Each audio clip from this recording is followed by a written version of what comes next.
E a ministra Carmen Lúcia, do Supremo Tribunal Federal, enviou para a Justiça Federal do Distrito Federal 6 pedidos de investigação protocolados contra o ex-presidente Jair Bolsonaro. Dos 6 encaminhamentos, 5 deles se referem às declarações do ex-mandatário feitas durante os atos de 7 de setembro passado. A magistrada alega que, com o fim do mandato de Bolsonaro e, consequentemente, o fim do foro privilegiado, a Suprema Corte não possui mais competência para processar e julgar as petições. Em resumo, ao final do mandato, o ex-presidente Jair Bolsonaro perdeu a imunidade e o tratamento especial que recebia, inclusive da Justiça. A partir de agora, depois do anúncio de hoje do Supremo Tribunal Federal, Bolsonaro é tratado em juízo como cidadão comum, em primeira instância, e não mais pela Suprema Corte. Deixa eu dar meu boa tarde aqui nesta sexta-feira ao nosso time, Nelson Kobayashi, Jorge Serrão, Fábio Piperno. Senhores, vamos nessa, muito o que a gente conversar hoje e buscando entender algo que também era previsível, certo, Piperno? Boa tarde, Paulo, aos colegas, à nossa audiência. Claro que sim, e até deixo depois a questão técnica para o Nelson, que é o especialista no tema. Realmente é o que aconteceu com todos os ex-presidentes que responderam o processo. O Lula, a Dilma, Michel Temer. Então, me parece que não há nada de normal nisso, de anormal nisso. Né? E tem mais uma outra questão importante. A decisão da Carmen Lúcia, Paulo, ela resolve 2 questões. A técnica, se ele perdeu aí o foro privilegiado, não faz mais nenhum sentido em se manter esse tipo de inquérito, né, no Supremo, então desce para a primeira instância. E também, claro, a questão política. Óbvio que eu nem estou insinuando, imagina, né, que o STF em algum momento tenha pensado nisso. Mas a verdade também é que, veja, esses inquéritos que incluem o ex-presidente Bolsonaro, eles são uma batata quente para qualquer corte, para qualquer um. Então, isso é muito incômodo também para o STF, que em algum momento ia ter que, né, apontar uma sentença para isso. Isso ia ter que acabar em algum momento. E aí? Ia condenar o Bolsonaro? Eu acho que é um momento bastante sensível e certamente alguém na Suprema Corte deve ter soprado isso também.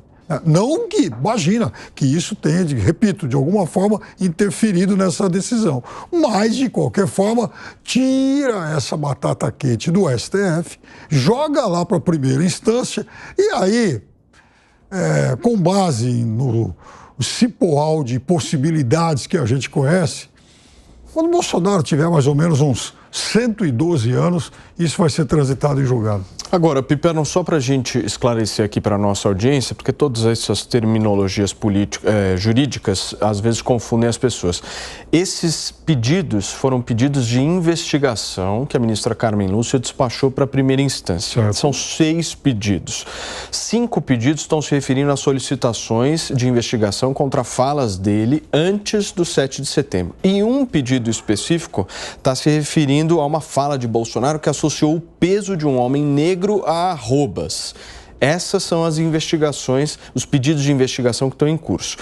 Além desses pedidos de investigação, meu querido Nelson Kobayashi, nós temos os inquéritos abertos que estão sob a gerência de Alexandre de Moraes. E são 5 os inquéritos, só para a gente fazer essa diferença. Pois é, tem diferença sim. Mas, primeiro, boa tarde, Paulo, Serrão, Piperno e a toda a nossa audiência. Porque os inquéritos, só um ponto, né, continuam com o ministro Alexandre de Moraes. Sim, os inquéritos continuam, vamos falar sobre isso. Primeiro, para a gente entender o que se trata, né, esse foro privilegiado, como foi apelidado, que às vezes de privilégio não tem nada. Esse foro privilegiado, que assim foi apelidado, é na verdade o foro por prerrogativa de função, que alguns cargos possuem, como por exemplo o presidente da República, que não pode ser julgado por juízes de primeira instância, por tribunais estaduais ou federais. Eles têm no STF a sua corte natural. É lá que ele deve ser julgado se houver contra ele algum processo. Pois bem, a gente tem um entendimento, em regra geral, de que quando alguém que não tem foro privilegiado já esteja respondendo algum processo, quando ele passa a ter uma função que tem o foro prerrogativa de função, esse processo ele é remetido à Corte Superior, ao STF. E o contrário é a mesma coisa, como, por exemplo, neste caso do presidente Bolsonaro, que ele deixou de ser presidente, deixou de ter esse foro por prerrogativa, e o processo passa, então, a um juiz de primeira instância, que seria o juiz natural, em caso de um cidadão comum mesmo, como ele passou a ser. Pois bem, a gente tem um entendimento do Supremo Tribunal Federal, consolidado também, que excetua essas situações, como, por exemplo, em alguns casos em que o parlamentar está em vias de ser condenado no STF, com o foro privilegiado, e ele renuncia o mandato, não porque ele não quer mais ser deputado, mas somente para mudar o foro, e aí voltar para a primeira instância, recomeçar tudo de novo e atrasar um processo que estaria culminando em uma condenação. O STF formou um entendimento que, nesses casos, quando a finalidade é mudar o foro deve permanecer lá no STF, onde estava, mesmo com a renúncia do deputado. O contrário também já aconteceu, especialmente no caso do presidente Lula, quando, vocês se lembram daquele áudio vazado que a presidente Dilma falou que o Bessias ia entregar alguma coisa ali. Por quê? Porque a coisa estava apertando para ele, a água estava subindo o nível e já estava batendo ali na canela do presidente Lula na Operação Lava Jato, e ela quis dar a ele, não o cargo de ministro da Casa Civil na época, mas dar a ele o foro por prerrogativa de função e tirar o processo da primeira instância e colocar lá em cima. Nesta ocasião, a relatoria do ministro Gilmar Mendes também houve entendimento de que aquele ato era nulo e a competência deveria permanecer na primeira instância. Então, há esse entendimento do STF consolidado, com exceções, tanto para um lado quanto para o outro. No caso do presidente Bolsonaro, agora especificamente, faz muito bem a relatora ministra Carmen Lúcia, porque é o que está disposto na regra geral. O presidente Bolsonaro não deixou de ser presidente para mudar o seu foro. Não tem nenhuma evidência de desvio de finalidade, tanto que ele foi candidato à reeleição, enfim. Então, essa conduta deveria ser adotada como regra geral. E não é o que nós temos visto no Supremo Tribunal Federal. Vou dar um exemplo disso. A gente viu, por exemplo, que todos esses últimos meses, os processos todas as investigações que vêm acontecendo para investigar possibilidade de golpe de Estado estão sob a relatoria do ministro Alexandre de Moraes. Mas por que sempre com o ministro Alexandre de Moraes? Porque foi ele, lá no começo, o ministro sorteado para investigar o primeiro caso de possibilidade de golpe de Estado. E aí todos os outros que vieram depois foram sendo considerados conexos, de certa forma, e por isso é que este primeiro inquérito, que corria sob sigilo, foi abarcando todos estes novos casos, né? Por isso é que depois, quando alguém manda uma mensagem no grupo de Zap, ensaiando um golpe de Estado, fazendo ali alguma manifestação nesse sentido, quem é o ministro relator? Vai sortear o novo? Não, vem para o mesmo inquérito. Quando tem, por exemplo, os atos do dia 8, que tem a ver com golpe de Estado, vai sortear o ministro novo? Não, vem para o mesmo inquérito, é o ministro Alexandre de Moraes, o relator. Mas isso não está acontecendo com muito critério. Por exemplo, o caso agora do senador Marcos Duval. Ele estava falando sobre golpe de Estado. E aí o ministro Alexandre de Moraes, em vez de abarcar no mesmo inquérito, determinou uma nova investigação, um novo inquérito. Então essa conexão, ela às vezes dá certo, às vezes não dá, e ela não é uma opção, ela é legal, que deve acontecer sempre que houver critérios específicos de conexão. Por exemplo, o presidente Bolsonaro agora, parte, 5 dessas 6 petições dizem respeito a manifestações, discursos no 7 de setembro, que estaria, segundo as petições, incitando um golpe de Estado, especialmente envolvendo as Forças Armadas. 5 delas. Por que é? 5 delas, 5 das 6. Por que é, então, que agora não está debaixo daquele inquérito que investiga golpes de Estado? Se o teor teria a ver com a mesma matéria. E haveria, então, uma conexão, segundo já entendeu o ministro Alexandre de Moraes em outras decisões parecidas. Porque o Marcos Duval foi para um sorteio, uma nova investigação. Então, assim, essa decisão é acertada. E deveria ser assim com todas as outras parecidas, para que não haja uma opção de conexão ou não. A gente tem que ter, no Estado democrático, um juiz natural, que é, quando tem conexão, um relator prevento, e quando não tem conexão, um relator sorteado, para não ter juiz antes das coisas. Serrão, você acha que neste ano ainda nós vamos noticiar aqui no 3 em uma prisão de Bolsonaro? Saudações, meus camaradas, meus companheiros. Talvez, né? Tudo pode acontecer no país da insegurança jurídica e da impunidade. Agora, a gente torce que não. Aqui tem que haver um respeito estrito ao Estado de Direito. Essa decisão da ministra Carmen Lúcia foi uma sinalização de que pelo menos uma parte do Supremo Tribunal Federal está entendendo que é hora de contribuir para a tal da pacificação, fazendo a lei ser rigorosamente cumprida. Não cabe ao Supremo, não fica no Supremo. É isso. E talvez esse entendimento vá provocar o plenário do Supremo em outras situações para que isso seja entendido até como uma ordem de repercussão geral. Então, vamos aguardar um tempinho, porque o tempo ainda está fechado e nebuloso. Mas o tempo tem que abrir. É hora de respeitar o Estado de Direito. Contra Bolsonaro, que pega de verdade o que vai atrapalhar a vida dele, isso aí já é a novela que já está escrita, são as 16 investigações eleitorais. Essas vão pegar para Bolsonaro. Ali sim há a intenção de ferrar com ele. Ali ele tem grande probabilidade de ser condenado por algum motivo e ficar sem os direitos políticos. O que o sistema quer é tirar Bolsonaro da jogada política. Esse é o ponto e é isso que tem grande possibilidade de acontecer. Sobre a questão dele ser preso, perseguido, não interessa também ao sistema de poder gerar mártir, alimentar ainda mais uma possibilidade de revanchismo contra Bolsonaro. Isso não é interessante nem contra o sistema de poder, nem contra o próprio Partido dos Trabalhadores. Então, o que há é uma retórica de criminalização permanente do Bolsonaro, de pedido de condenação dele, de xingamento dele de tudo quanto é nome que for possível, mas, de fato e de direito, não vai acontecer a punição máxima, que seria a prisão, para ele não ganhar mais prestígio do que ele já tem, por incrível que pareça, mesmo tendo perdido a eleição presidencial. Então, Bolsonaro, sim, a previsão vai ficar inelegível, vai ficar fora do jogo político e vai ter que reinventar a sua maneira de fazer oposição. Esse é o ponto, é isso que é previsível que vai acontecer. E o Supremo Tribunal Federal já começa a entender que é hora de mitigar o desgaste de imagem que a instituição teve, não se metendo tanto em questões políticas. Muito bem.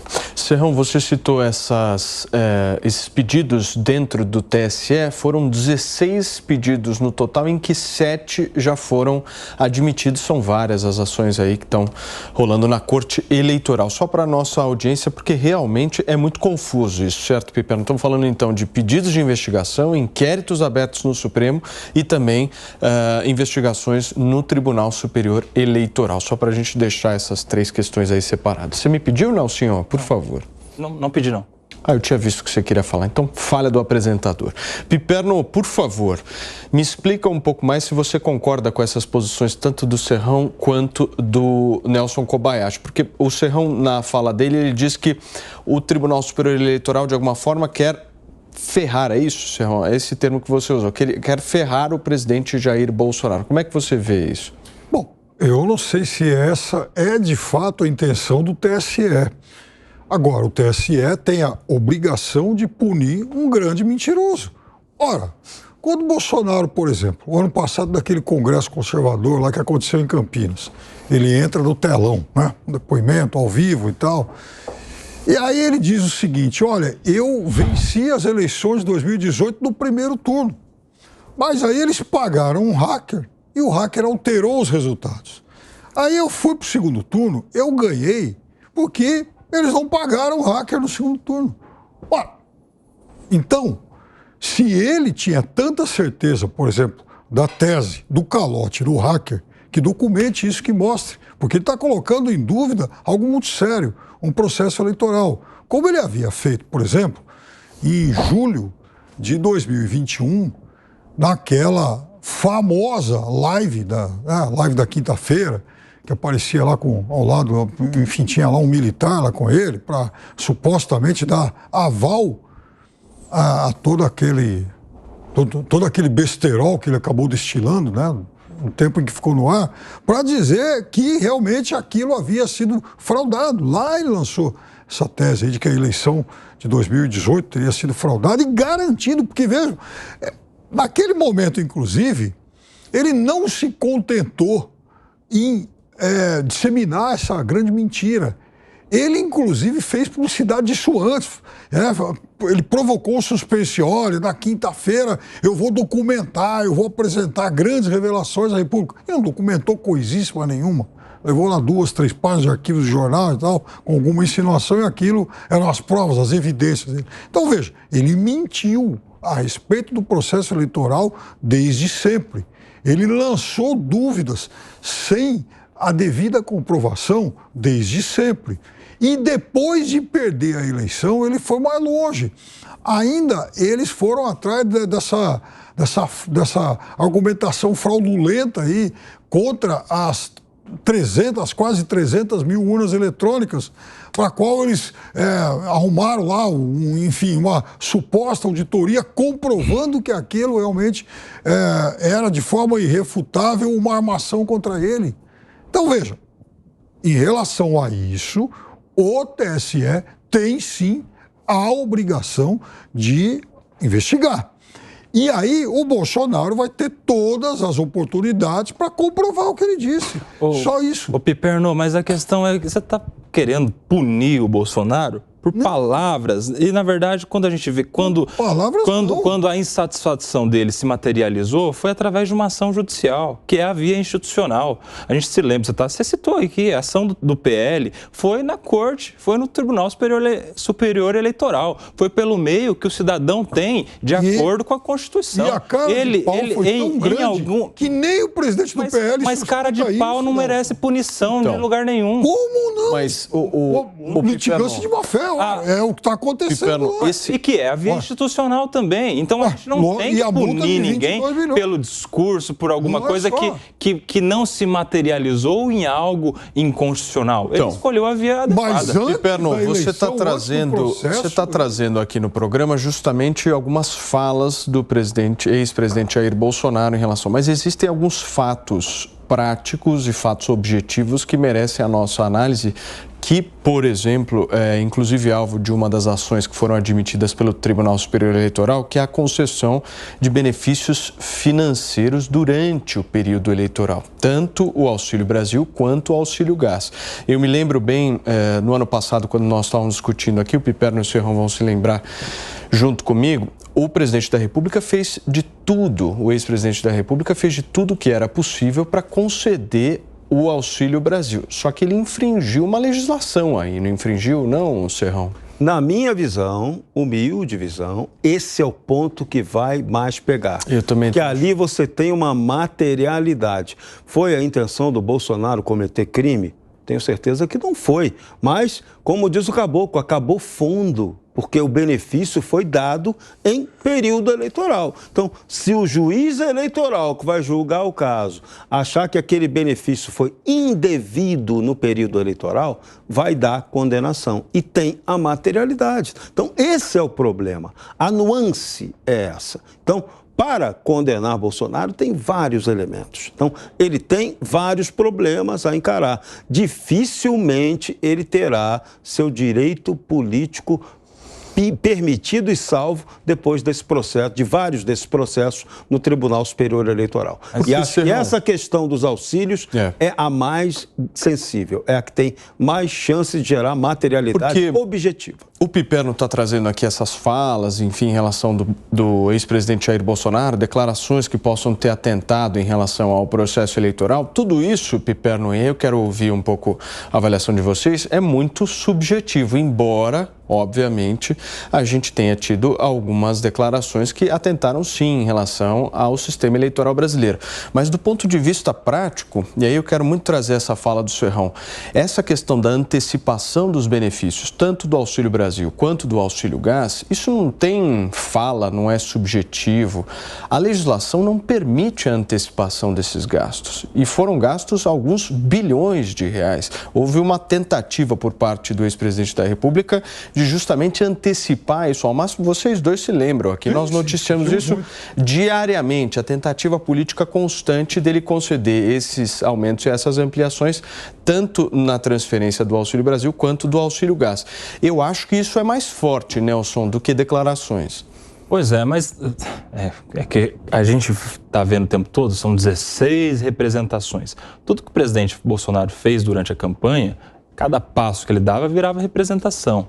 A gente tem representação aí das mais ridículas, como, por exemplo, o uso do Palácio da Alvorada para fazer live, como se ele não residisse lá. Então ele teria que ir para o meio da rua para fazer uma live eleitoral. Gente, a legislação eleitoral permite que o presidente ele continue no cargo disputando a reeleição, diferentemente dos cargos que a pessoa tem que deixar para disputar outro cargo, como, por exemplo, um governador que pretende ser presidente.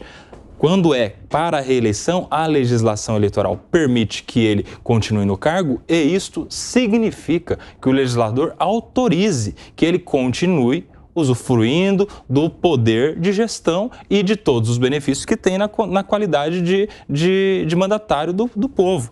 No caso, o presidente da República tem o direito ao uso do Palácio da Alvorada e isso virou uma representação, como outras também das mais ridículas. Em relação a essa, da antecipação do Auxílio Brasil ou de algum benefício social, não é corrupção. Olha só o que leva a alguém a representar na Justiça Eleitoral contra o presidente Bolsonaro. O fato dele dar um benefício. Me permita provocá-lo. Não é corrupção, mas está fora da legislação eleitoral do qual ele aceitou participar.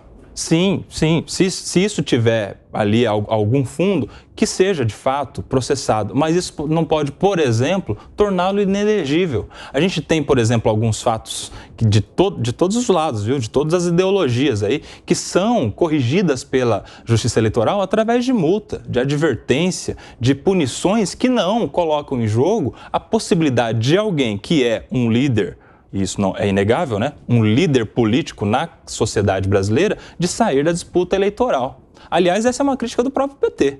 Essa é uma crítica do PT quando o Lula não pôde participar em 2018 pelo fato de, naquela ocasião, estar inelegível por força de uma condenação que depois veio a ser anulada.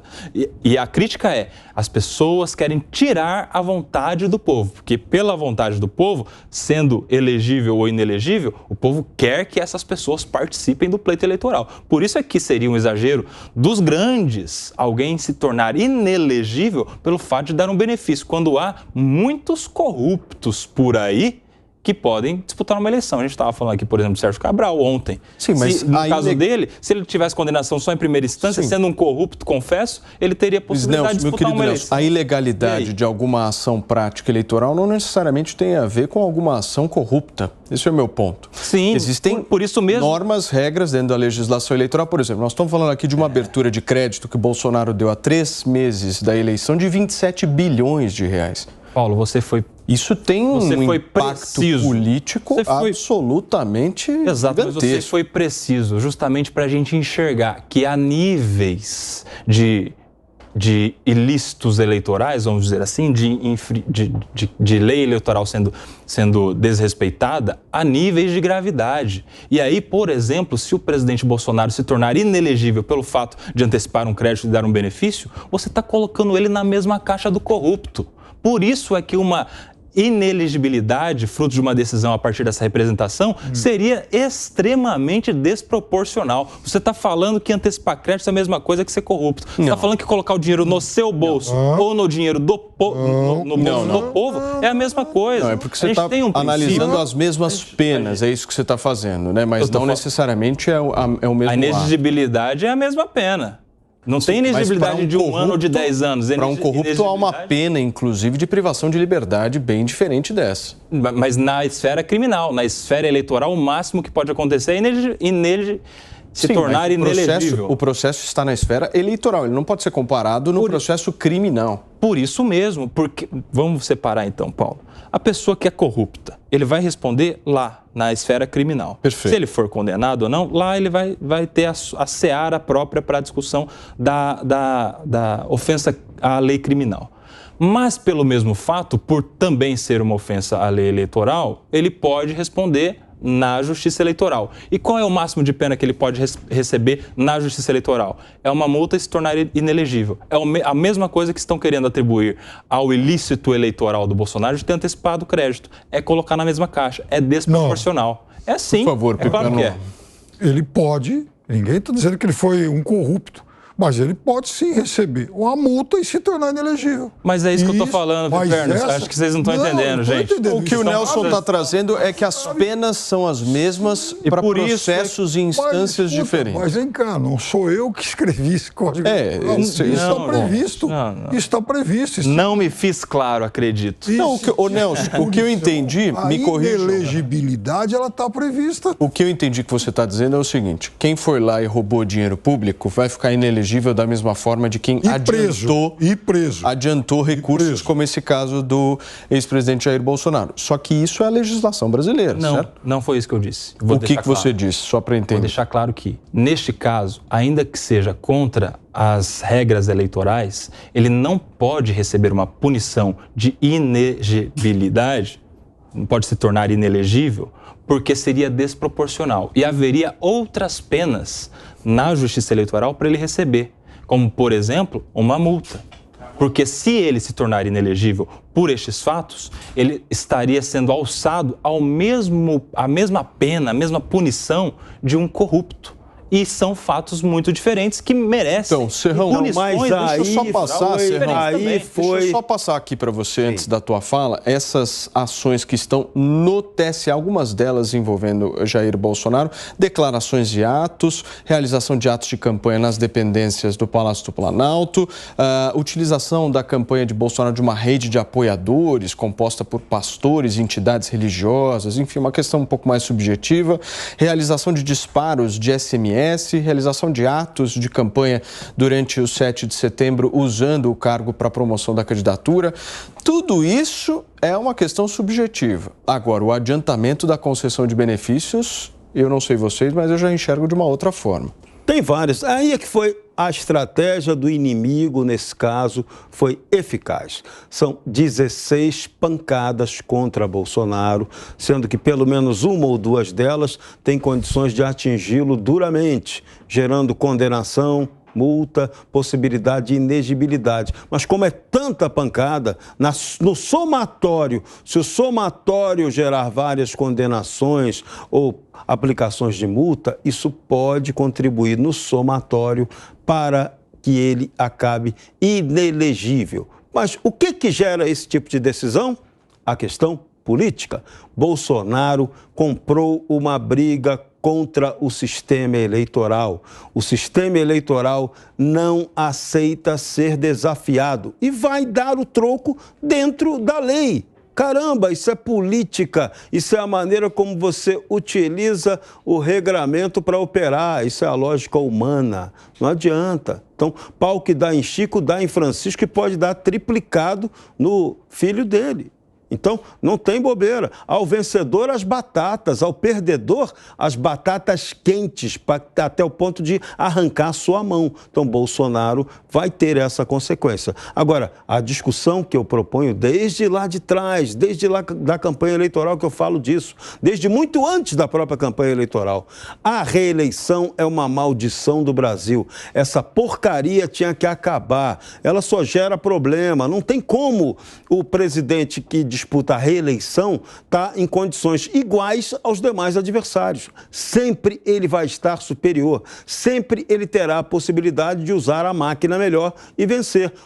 A Dilma usou e venceu, Lula usou e venceu, Fernando Henrique usou e venceu, Bolsonaro usou e usou mal e não venceu. Então, esse é o jogo, esse é o ponto. Então, a reeleição é uma porcaria que tem que acabar. Agora, o nosso Congresso Nacional não quer discutir isso. O PT agora não tem o menor interesse em apoiar esse tipo de iniciativa, mas a gente tem que acabar com a reeleição. O Brasil tem que começar a discutir a tese parlamentarista. A Constituição de 88 foi montada para ser uma Constituição congressualista, parlamentarista. Esse modelo presidencialista de coalizão não dá, já mostrou que não dá. A gestão Lula vai comprovar que não dá e a gente vai continuar errando até quando? Se a gente fosse parlamentarista, o primeiro-ministro ia ser o Arthur Lira. Imagina só. Não tem problema, mas ia mudar todo dia. Ó, se botar o parlamentarismo no Brasil, você vai ter eleição a cada 10 minutos, porque vai cair o governo toda hora. Aí significa o quê? Até uma hora que a nossa sociedade adquira maturidade política para votar certo, eleger os melhores. Né, meu querido Nelson? Vai ter que evoluir. Não pode ficar... Esse sistema hoje é gerador de instabilidade e ingovernabilidade. Não tem condição esse sistema hoje. Senhores, nós estamos ao vivo aqui na Jovem Pan News, são 5h30 da tarde desta sexta-feira. Piperno, vamos continuar com a nossa discussão aqui, porque hoje nós estamos fazendo uma discussão de altíssimo nível em relação a essa situação política de Bolsonaro. E eu quero entender um ponto que eu acho que é a dúvida de muitos dos que nos acompanham. Você não acha que uma prisão do ex-presidente da República o tornaria mártir? Ô Paulo, tudo dependeria de como se daria essa prisão. Eu disse aqui outro dia, inclusive, que por enquanto eu não vi nenhum elemento que possa fazer com que o Bolsonaro seja preso. A não ser que, por exemplo, se consiga materialidades muito evidentes, por exemplo, da conexão, de alguma suposta conexão dele com os atos de 8 de janeiro. A minha suspeita, o fato de que ele chegou, inclusive, depois, um dia depois, inclusive, de acabar retuitando aí um post lá que teoricamente incentivava aquilo, apagando 2, 3 horas depois, eu ainda acho muito pouco, né? Foi algo bastante comentado naqueles dias. Então, eu não vi ainda materialidade em relação a isso. Eu tenho suspeitas muito fortes, mas as minhas suspeitas, elas não servem, evidentemente, como prova. Então, a menos que a justiça, de fato, descubra algo, por enquanto, eu não vejo como o presidente da República poderia ser preso. O ex-presidente da República, enfim, poderia ser preso. Serrão, como é que você enxerga essa situação? Vamos tentar, obviamente, fazer uma análise de uma situação que ainda não ocorreu, mas que todos têm essa dúvida, né? Se Bolsonaro vai ser preso, se não vai ser preso, se vai ficar inelegível, enfim. Mas pegando do princípio de que ele seria preso, qual que você acha que seria a reação? A reação seria a pior possível. Já se sabe que ele tem massa crítica para apoiá-lo num eventual ato de força bárbaro desse tipo. Então, não acredito, a estratégia do sistema não é prendê-lo, é puni-lo. E a melhor maneira de puni-lo e gerar efeito estratégico para a oposição a Bolsonaro é torná-lo inelegível. Você tira ele completamente do jogo político. E esse precedente do Brasil já foi aberto na era PT. Tirou-se Lula do jogo. O PSDB tirou Lula da jogada. Então, esse é um ponto. Já aconteceu. Então, agora, o PT e outros inimigos também podem tirar o Bolsonaro da jogada. O Brasil já tem um precedente. Então, esse é o problema. É muito mais fácil do que gerar uma prisão. Uma prisão do Bolsonaro vai provocar grande comoção política a favor dele. E isso, sim, pode ser um fator de instabilidade política muito pesado que pode fugir ao controle de qualquer situação.